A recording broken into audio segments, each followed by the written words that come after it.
Ang sabi sa atin dito mga preno, ang title ng email niya, My family suddenly loves me now that I have become a doctor. Hi DPC, sabi niya, gusto ko lang ibahagi ang journey ko. Apat kami magkakapatid at ako ang bunso. Ako din ang least favorite na anak. Ang mga kapatid ko ay mga honor student at academically gifted, samantalang ako ay isang average student lang. Ang mga magulang ko ay lagi akong kinukumpara sa mga kapatid ko dahil sila ay successful sa kanilang career paths.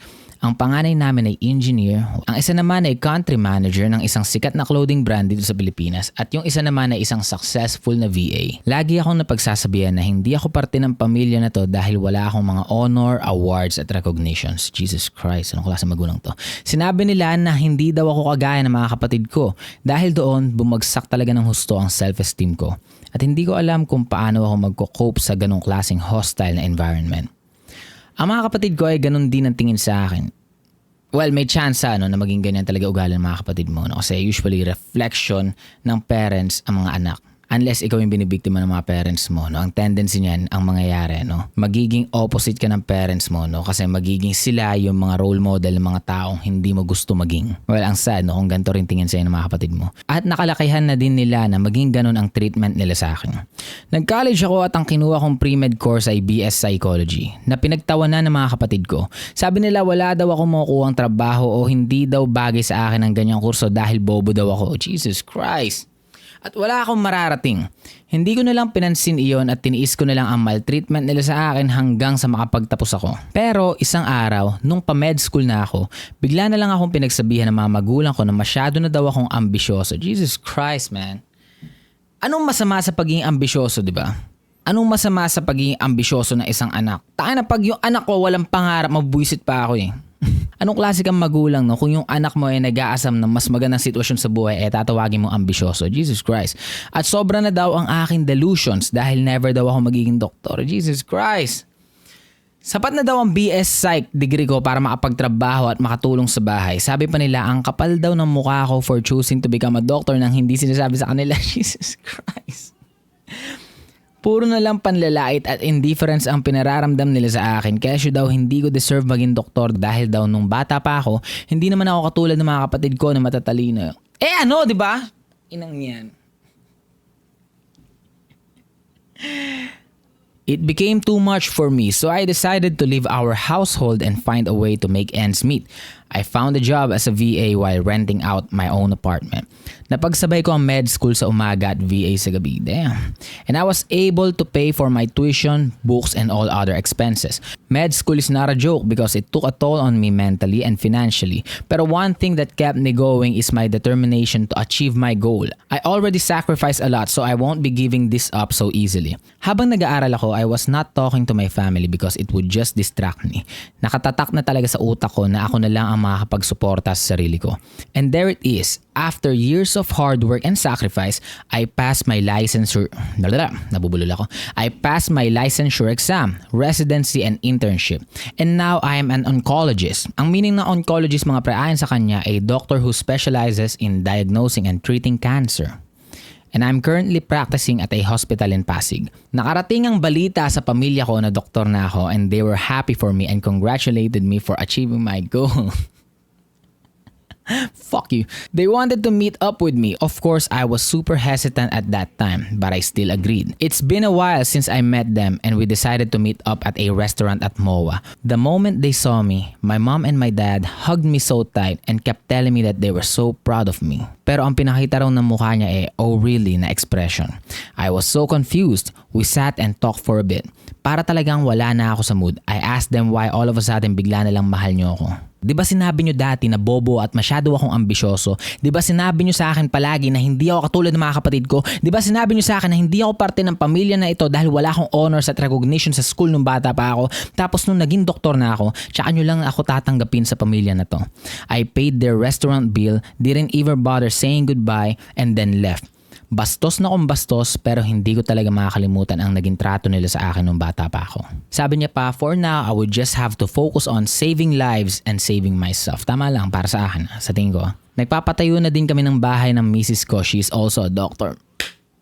Yan ang maganda. Meron kang misis, doktor pa, diba? Nasa maganda kayong premise ng buhay, no? And we're starting our own family. I vow to never let my child go through the things that I went through when I was growing up. My family is still attempting to reach out to me pero hindi ko pa talaga kaya. Baka mas worse pa ang masabi ko sa kanila. And I'm still finding it deep within myself to forgive them. But it's hard. I will focus on my career for now since I already swore to nahirapan na ako magbasa. Kanina pa English to eh. I will focus on my career for now since I already swore to our oath in saving others. Dito na muna magtatapos ang kwento ko, TPC. Maraming salamat po. Sabi na dito, I'm still finding it deep within myself to forgive them. Napakabuti ng taong to. No? Kumbaga, hinahanap niya pa rin. Kahit hindi niya maramdaman, gusto niyang hanapin sa kalalim-laliman ng pakiramdam niya, no, yung pagpapatawad. Siguro kasi minsan, no, sobrang nakaka-apekto ang galit sa isang tao to the point na gusto nilang magpatawad hindi para sa mga taong to, no? Kundi para sa sarili na lang din nila. No? Ayaw na nilang magdala ng galit, kumbaga. So, yeah, maintindihan mo minsan na may mga taong kahit na ganito na yung ginawa sa kanila, no? Sinusubukan pa rin nila, no? Hanapin sa sarili nila yung abilidad na magpatawad. Pero sasabihin ko sa'yo, pre, no? Pwede ka magpatawad pero hindi naman porket nagpatawad ka, no? Kailangan mo mag-reconnect. Pwede ka magpatawad, alisin mo yung galit sa puso mo, no? Pero hindi naman ibig sabihin nun kailangan makarating sa kanila na pinapatawad mo na sila. O kaya sabihin mo sa kanila, no? Hindi na ako galit sa inyo pero sa totoo lang, magsaset na ako ng boundaries, di ba? Sabihin mo sa kanila, no, kung gaano kalalim yung sugat na nagawa nila, no, pero hindi ka nagalit, di ba? Sana dumating ka sa puntong yun na hindi ka nagalit pero hindi na rin ako interesado na kumonekta sa inyo, no? Kasi parang wala nang sincerity yung ganito eh. Kumbaga bakit ngayon, 'di ba? Ang dami mong hardship na naranasan nung sinusolo mo pa lang yung yung journey mo patungo sa pagiging doktor. Bago ka maging doktor, puro doubts yung mga pinaramdam sa puro pang-question sa abilidad mo. Tapos ngayon nakuha mo na siya saka sila naglalapitan.